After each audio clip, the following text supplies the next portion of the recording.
Hey, I'm back, but not with a compliance tip, something a little different.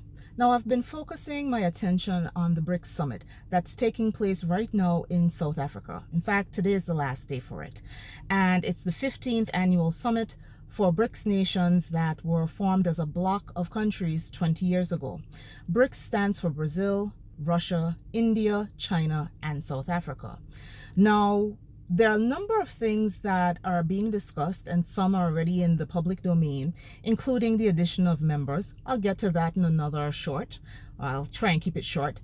But some of the remarks that the South African president made in his opening remarks actually caught my attention, and I kind of saw this coming. So I'll read a little bit, so I'll be looking down.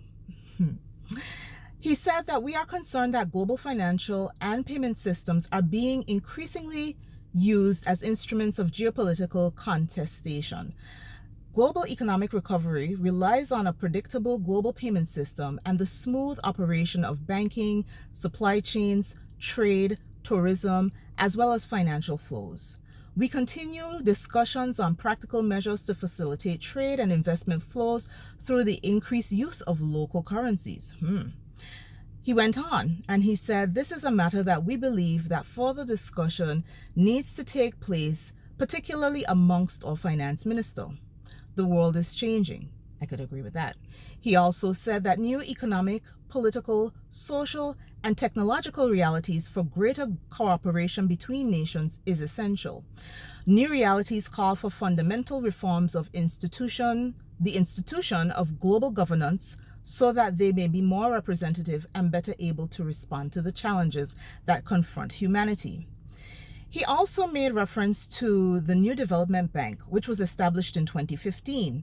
And he said that since its formation, it demonstrated its ability to mobilize resources for infrastructure and for sustainable development of emerging economies without conditionalities.